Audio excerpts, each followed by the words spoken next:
আমাদের কথাগুলো শুনুন। আমাদের কেন্দ্র থেকে জাতীয় নাগরিক পার্টির সংগ্রামী আহ্বায়ক বিরোধী দলীয় চিফ হুইপ এক দফার ঘোষক জনাব নাহিদ ইসলাম উপস্থিত হয়েছেন জাতীয় নাগরিক পার্টি এনসিপির উত্তর অঞ্চলের সংগ্রামী মুখ্য সংগঠক সার্জিস আলম। তারা আজকে উপস্থিত হয়ে আপনাদের সামনে বক্তব্য রাখবেন। সংগ্রামী জামালপুরবাসী, আপনারা জানেন 2 বছর আগে ঢাকার রাজপথ 1400 শহীদ ঢাকা সহ পুরো বাংলাদেশের রাজপথ রঞ্জিত হয়েছিল।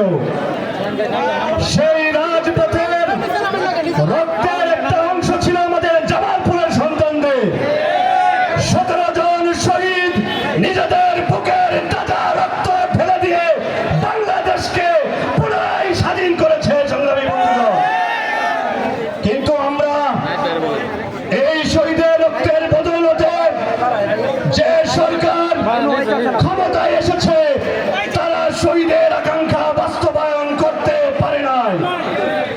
শহীদের রক্তের আকাঙ্ক্ষা বাস্তবায়ন হয়েছে। আপনারা কি ঠিক মতো বিদ্যুৎ পান?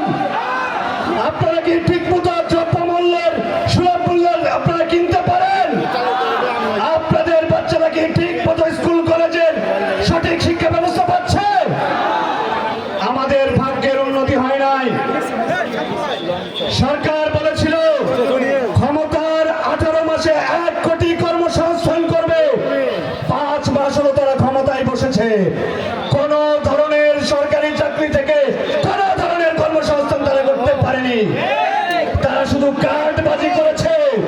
জনগণের সঙ্গে এই কার্ডের মূলা দেখিয়ে জনগণকে বিভ্রান্ত করেছে ক্ষমতায় যাওয়ার জন্য। সংগ্রামী বন্ধুগণ, আপনারা দেখেছেন ইতিমধ্যে সংসদে গিয়ে যোগাযোগ মন্ত্রী বলেছে আমরা ক্ষমতায় যাওয়ার জন্য এগুলা প্রতিশ্রুতি দিয়েছি।